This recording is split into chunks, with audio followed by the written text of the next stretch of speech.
E aqui nós temos a definição do nosso acidente de trabalho. O que é o acidente de trabalho? Acidente é aquele que ocorre no exercício do trabalho a serviço da empresa e provoca lesão corporal ou perturbação funcional, que pode causar a morte, a perda ou a redução permanente ou temporária da capacidade de trabalho. Lembrando que esse acidente de trabalho, sempre na sua ocorrência, tem que ser feito, tem que ser emitido a CAT, né, a Comunicação Interna de Prevenção de Acidente. Também tem que ser feito a investigação de acidente para que não ocorra, né, outro eventual acidente. Tem que fazer um levantamento nesse momento que o SESMIT faz a investigação de acidente, não para apontar culpados, mas sim para colher as evidências do que aconteceu, para que isso não possa se repetir. O ideal é que no momento após a investigação de acidente, todos os trabalhadores que estejam envolvidos nas atividades, pode ser até também todos os funcionários, por meio de um DDS, informar o acidente ocorrido, né, treinar as outras pessoas sobre esse acidente, para que possa ser evitados, né, acidentes futuros. Acidente do trabalho. Prejuízo para o trabalhador. O sofrimento físico, doença, incapacidade para o trabalho, desamparo à família. Foi igual eu mencionei no slide passado, né? Eu falei um pouquinho sobre o acidente também. O acidente é isso. Ele não tem um lado bom. É um sofrimento físico, é uma doença, é a incapacidade para o trabalho, é o desamparo à família. Às vezes só tem um pai de família que leva o alimento para casa e se ele acabar se acidentando, aí vai ter que ir para o INSS e às vezes pode ficar acometido de uma paralisia, tetraplégico, paraplégico, enfim, ficar impossibilitado, né, de trabalhar e o alimento que antes ia pela família, dependendo do seu suor, do seu dia a dia, acabou, né? Aí é onde a família pode passar por necessidade. E depender do governo, meu amigo, você está enrolado. Então evite acidente, né? Leve sempre com você os treinamentos que você recebeu na sua empresa, antes de iniciar o trabalho. Preste bastante atenção no que está sendo desenvolvido, evite o acidente, né? Por mais que às vezes a gente toma todas as medidas necessárias, mas ainda assim o acidente acontece. Mas tem que tomar bastante cuidado. Se previnam, senhores.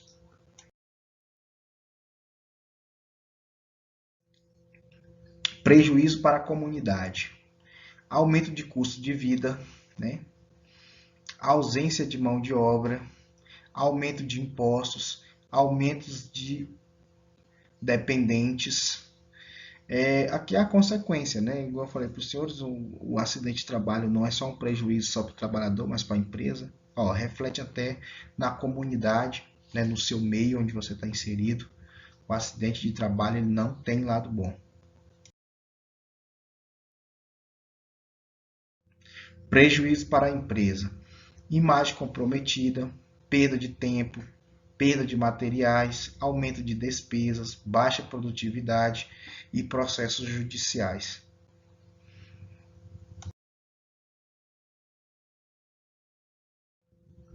Acidente do trabalho. Aqui temos na Lei 8.213, no artigo 21, equipara-se a acidente do trabalho. O acidente sofrido pelo segurado no local e horário de trabalho, em consequência de ato de agressão, sabotagem ou terrorismo praticado por terceiro ou companheiro de trabalho. Então, até vias de fato dentro da atividade, dentro do seu local de trabalho, pode ser caracterizado também como acidente de trabalho, né? Ser caracterizado ou equiparado ao acidente de trabalho. Ofensa física intencional, inclusive de terceiro, por motivo de disputa relacionada ao trabalho. Ato de imprudência, negligência ou imperícia de terceiro ou de companheiro de trabalho. E ato de pessoa privada do uso da razão. E também desabamento, inundação, incêndio e outros casos fortuitos ou decorrentes de força maior. E também as doenças provenientes de contaminação de acidente ou contaminação acidental no emprego do exercício da atividade. Então, aqui, senhores, nós temos vários fatos relacionados com o acidente de trabalho, não é só o acidente em si, mas também temos vias de fato, agressão, ofensa. Então, aqui nós temos uma lista de vários fatores aqui que pode ser influenciado dentro das nossas atividades. Igual eu falei, o acidente não tem lado bom. Isso é o que nos deixa mais assim atento às consequências deste, né? Tem que ficar ligado. E, pessoal, falando bem sério, tipo, acidente, quem mais sofre mesmo é o funcionário. Às vezes a pessoa espera que a empresa vai dar um apoio, às vezes não acontece, né? Você e você, cara, você tá ali a ver navios, tá? Às vezes você vai para a fila do INSS, você passou os 15 dias, os peritos lá já são praticamente obrigados a colocar você para voltar a trabalhar, você ainda não está 100% curado, 100% pronto para voltar às atividades e eles colocam você para voltar. Aí às vezes chega no exemplo, o cara foi liberado pelo Ministério ou pelo INSS. Quando ele chega na atividade para exercer, a gente pede o exame de retorno ao trabalho, principalmente afastamento superior a 15 dias, que é de forma obrigatória, a pessoa tem que fazer o exame. Quando ele faz o exame, aí o nosso médico do trabalho sabe que ele não está em condições de trabalho, emite novamente outro atestado para ele superior a 15 dias. Aí ele faz o quê? Volta para o INSS de novo. Ou seja, percebeu a situação? Você está totalmente a ver navios? Você volta para a empresa, você não está em condição de trabalho. A empresa te dá mais outra testada de 15 dias, você volta para a Previdência. Mas você está voltando para a Previdência de onde você já foi liberado dizendo que você estava apto para o trabalho. Ou seja, você não está nem em um lugar e nem em outro. E pessoas sofrem com isso. Então, o acidente de trabalho tem que ser evitado a todo custo.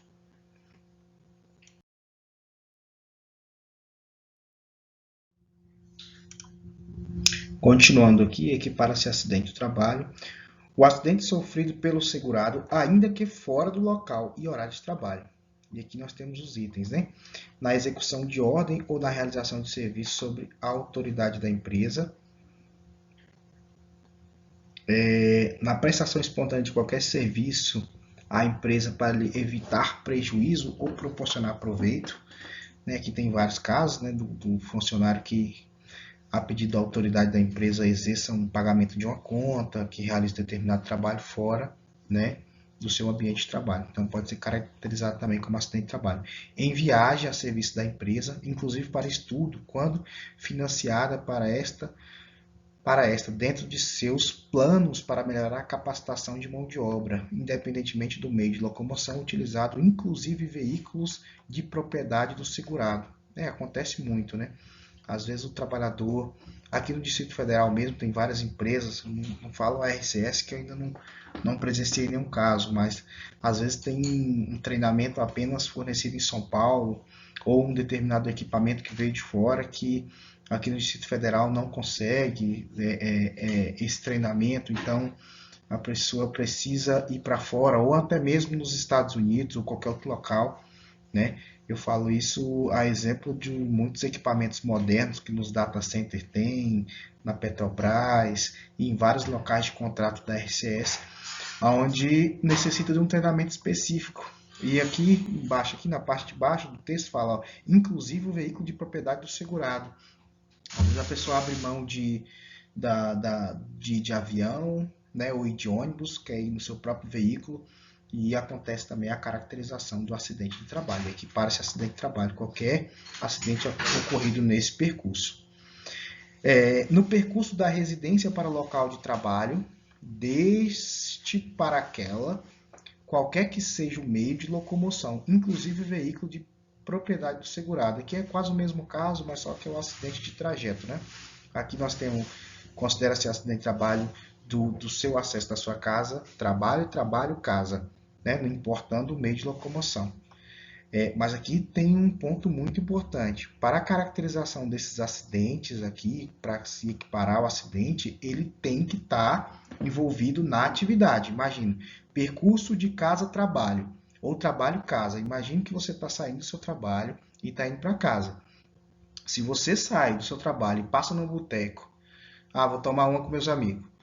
Vou passar num determinado lugar para comprar algumas coisas que depois eu vou para casa. Aí já não caracteriza mais acidente de trabalho, porque você desviou a sua rota. Não importa o meio, se é de bicicleta, se é de carro, se é de jumento, qualquer coisa que você esteja se locomovendo.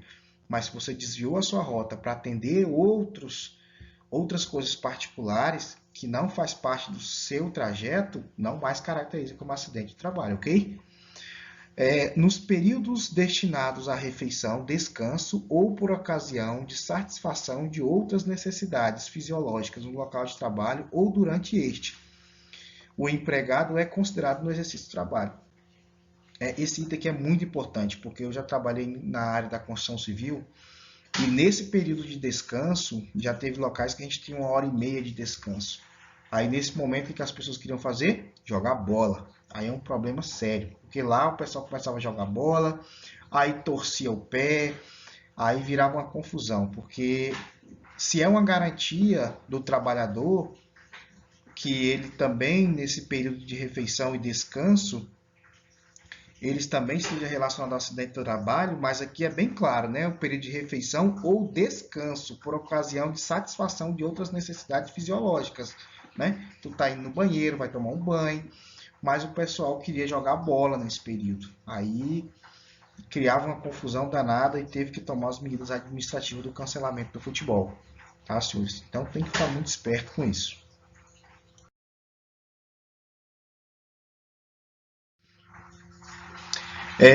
Acidente do trabalho, as causas de acidente do trabalho. Elas tanto podem ser por um ato inseguro, uma atitude imprópria do trabalhador, ou por uma condição insegura, né? Um local onde está sendo exercidas as atividades que não tem todas as condições para que o trabalho possa ser realizado. Então, vamos estar trabalhando aqui em alguns pontos, primeiro do ato inseguro, depois da condição insegura, para que vocês vejam alguns exemplos, tá, desses atos e condições inseguras. Ato inseguro, né? Aqui temos algumas listagens de alguns pontos aqui, ó. Ficar junto ou sob carga suspensa.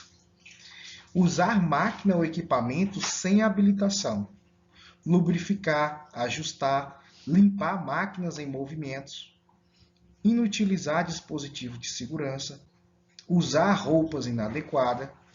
Transportar ou empilhar inseguramente. Tentar ganhar tempo, isso aqui é o apressadinho que quer ir embora, né? Ficar muito esperto também com o acabou banhou, né? É o clássico acabou banhou, vamos embora. Mas tem que tomar bastante cuidado. Expor parte do corpo a partes móveis de máquinas ou equipamentos, exprimir excesso de velocidade. Cara, esse item aqui eu já vi acontecer, tá? Foi na fábrica da Minuano, aqui próximo do Distrito Federal, no entorno, próximo de Lusiânia.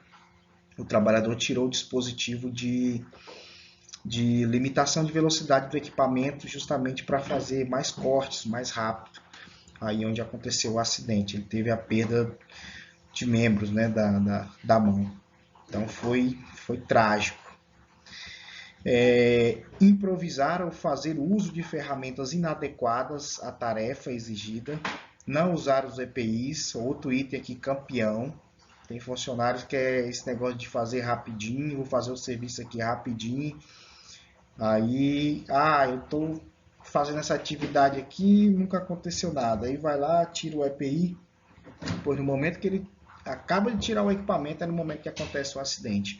Manipulação inadequada de produtos químicos. Aqui esse outro também aqui é campeão, tá? de ocorrências dentro da atividade.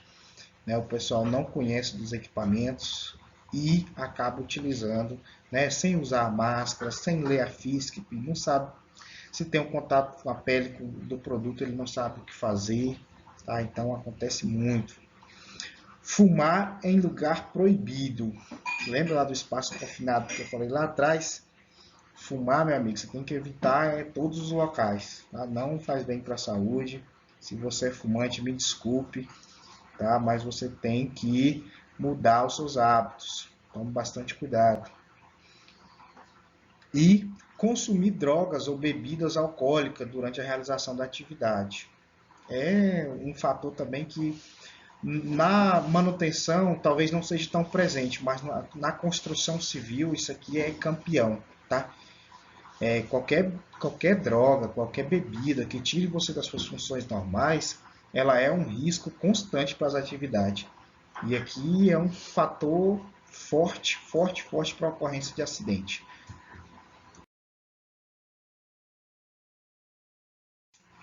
Agora, as condições inseguras. Falta de proteção em máquinas e equipamentos. Aqui na imagem aqui você já pode perceber, né? Aqui tem uma polia e você já pode ver que tem uma ausência aqui de uma proteção, né? Para que essa correia aqui não pegue sua roupa, você não acaba batendo de forma involuntária e acaba sendo puxado por esse equipamento e você não possa ter um acidente que grave, uma perda de membro, uma fratura, a depender até da ocasião, até mesmo um óbito. Aqui vocês podem perceber aqui, ó, essa chave também, essa chave faca aqui, que é um dispositivo que não mais é permitido para ligar equipamentos, né? Qualquer dispositivo que possa ser acionado de forma involuntária, pode ocorrer um acidente. É por isso que é proibido. Então, hoje as chaves permitidas são as botoeiras, que ela tem uma parte que impede, né, que você, de forma involuntária, faça o acionamento do equipamento. Imagine que, vocês podem perceber que bem aqui na parte da frente dessa imagem aqui, ó, tem uma pontinha prata que normalmente pode ser um eixo, né? E se a pessoa bater aqui o braço, ou alguém tá aqui próximo, né, pode acontecer um acidente. Deficiência de máquinas, de maquinário e ferramenta. Ixi, acontece demais, né? Ferramentas improvisadas, né? Então tem que evitar isso também. Passagens perigosas, acontece muito, algumas plataformas sem proteção, sem guarda-corpo, né? Então são condições inseguras presentes dentro do ambiente de trabalho que pode gerar um acidente gravíssimo. Instalação elétrica inadequada ou defeituosa, também tem muitos casos presentes. Falta de equipamento de proteção individual, nível de ruído elevado, proteção inadequada ou defeituosa, má arrumação, falta de limpeza, defeitos nas edificações, iluminação inadequada, piso danificado e risco de fogo ou explosão. Então são vários locais aqui que podemos mencionar, que temos dentro de nossas frentes de serviço, que são condições que às vezes colocam o trabalhador em situação de risco. O mais ideal é que se faça uma análise preliminar desses ambientes e eu mencionei lá atrás também o direito de recusa. Você jamais deve colocar sua vida em risco. Se identificou um local perigoso, ó, meu amigo, bote a mão aqui, ó, na frente, pare. Não vou executar essa atividade se esse local não garantir a minha segurança. Lembrando, o direito de recusa ele não pode ser utilizado para eximir de responsabilidade que é de direito, que é de dever de você executar. Você só pode ter um direito de recusa se aquele ambiente realmente não tem condição de trabalho, ok? Não vai chegar lá para o seu chefe lá, pô, o Danilo falou que eu posso chegar hoje mesmo e posso trabalhar. Não, chefe, não quero trabalhar não. Não quero trabalhar porque eu tô vendo que essa cadeira aqui tá torta. Ah, não vou trabalhar porque o extintor ali tá com o difusor quebrado. Não, pera lá, né? Tem que analisar que realmente são fatores que afetam o seu local de trabalho a ponto de oferecer um risco grave e iminente para a sua saúde e integridade, ok?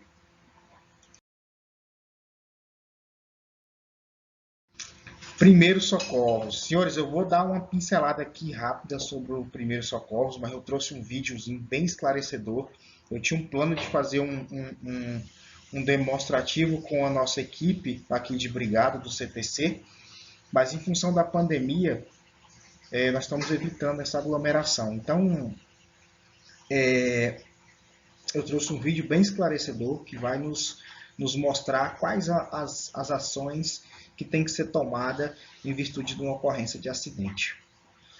O que é o primeiro socorro? São os cuidados imediatos prestados a uma pessoa fora do ambiente hospitalar, cujo estado físico, psíquico ou emocional coloque em perigo sua vida ou sua saúde, com o objetivo de manter suas funções vitais e evitar o agravamento de suas condições. Estabilização até que receba assistência médica especializada. Prestar primeiros socorros. Pessoas leigas. Mas o mínimo de conhecimento capaz de prestar o atendimento à vítima até a chegada do socorro especializado. Então você pode perguntar, Danilo, mas uma pessoa leiga, o cara normalmente, não, isso aí pode ser feito só pelo médico. Não, nada disso. Você pode ser uma pessoa leiga e ser bem mais atencioso com o serviço, com os cuidados, do que simplesmente uma pessoa mais instruída, né? Quais são os primeiros passos de primeiros socorros? É garantir a cena.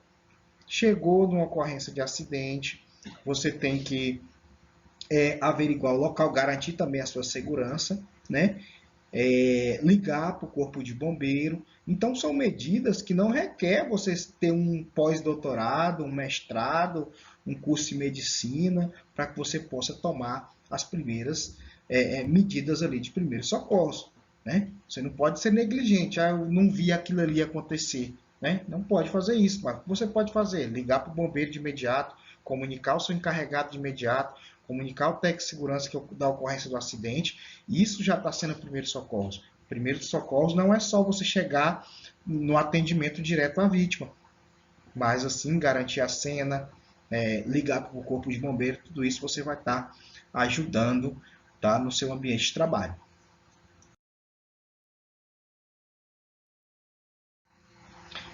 Socorrista. Socorrista é a pessoa tecnicamente capacitada para, com segurança, avaliar e identificar problemas que comprometam a vida.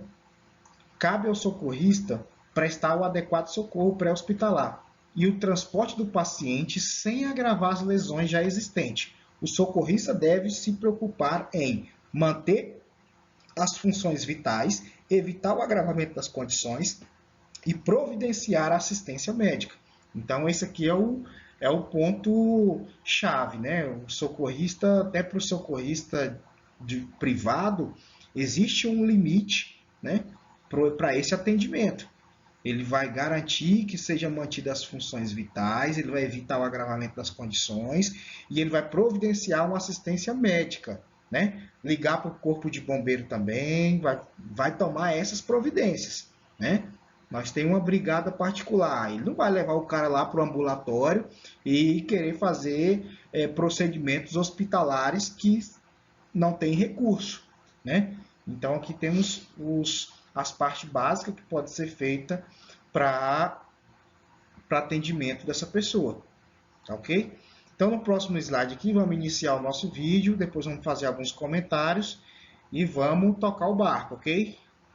Aproveitem aí, é item de prova, tá, senhores? Fiquem atentos, que o seu técnico de segurança aí do sua frente de serviço vai estar te cobrando questões da instrução de primeiros socorros. Prestem bastante atenção e vamos lá. O seguro morreu de velho. Mais vale prevenir do que remediar. Cuidado nunca é demais. Você já cansou de ouvir tudo isso? Então chegou a hora de colocar em prática. Começa agora o 100% Seguro. Um programa 100% para você.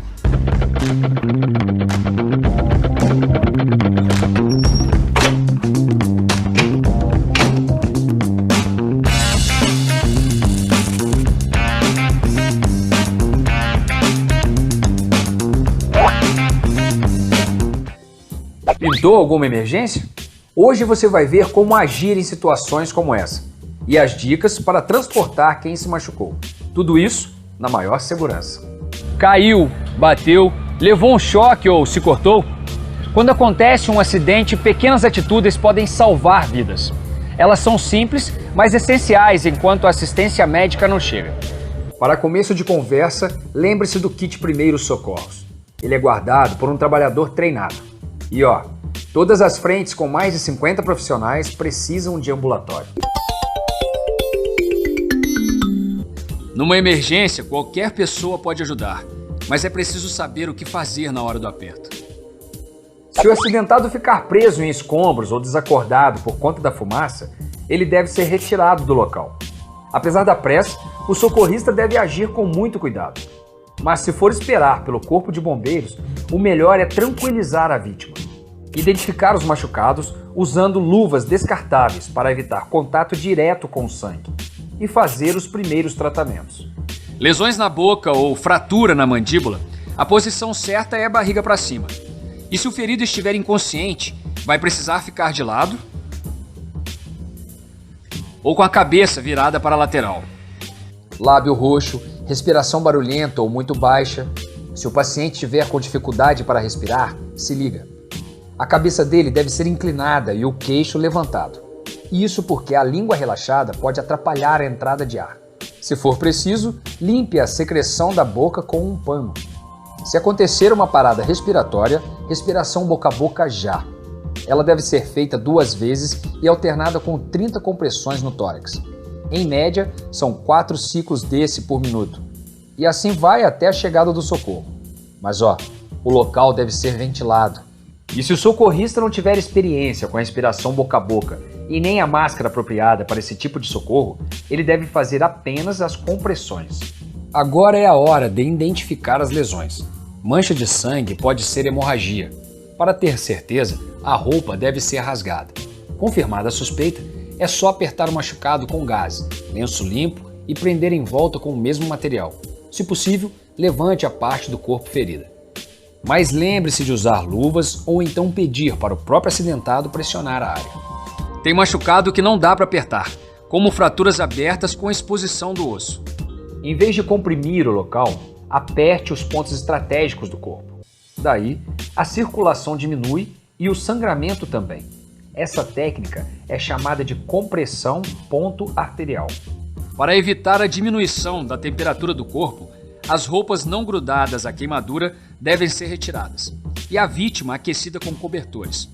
Anota a dica: se o socorro demorar, o ferimento sujo com pedaços de roupa ou madeira deve ser lavado com água corrente e sabão. Daí, a infecção por tétano passa longe. Mas se tiver partes encravadas no corpo, é melhor não tirar. O ferido está com queimadura de 1º grau? A área deve ser resfriada com água fria. Isso também vale para o rosto ou as partes genitais. E para pequenas queimaduras de 2º grau e também nas de 3º grau, as bolhas levam curativo feito de gaze esterilizada.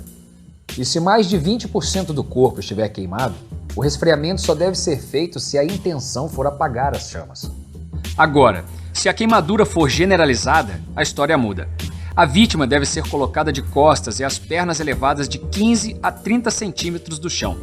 Ela também vai precisar de cobertores e o médico deve ser chamado na hora. O paciente está fraturado? Então o lugar precisa ser imobilizado com talas, ripas de madeira ou calhas de zinco. Mas se o acidente for nos braços, o melhor é usar uma tipóia. Queixas sobre adormecimentos, formigamento, dor no pescoço e nas costas? Estabilize a cabeça para evitar movimentos. O próximo passo você já sabe: chamar a emergência.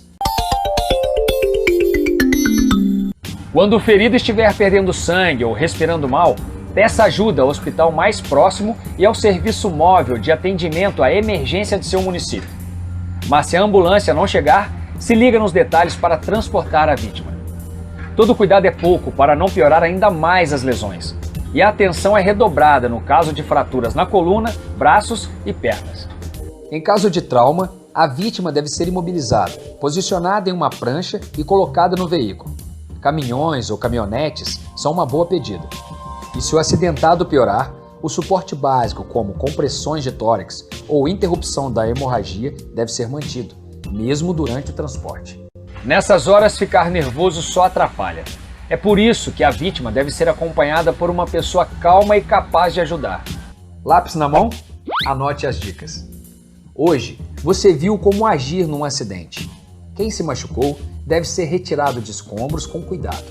Enquanto o socorro não chega, os primeiros socorros são colocados em prática. Na hora do transporte, o ferido deve ficar imóvel e o veículo precisa dar conforto para o paciente. Caminhões e caminhonetes são uma boa opção. E para tudo correr bem, é importante manter a calma. Seguindo passo a passo, todo mundo fica protegido. 100% seguro. Um programa 100% para você.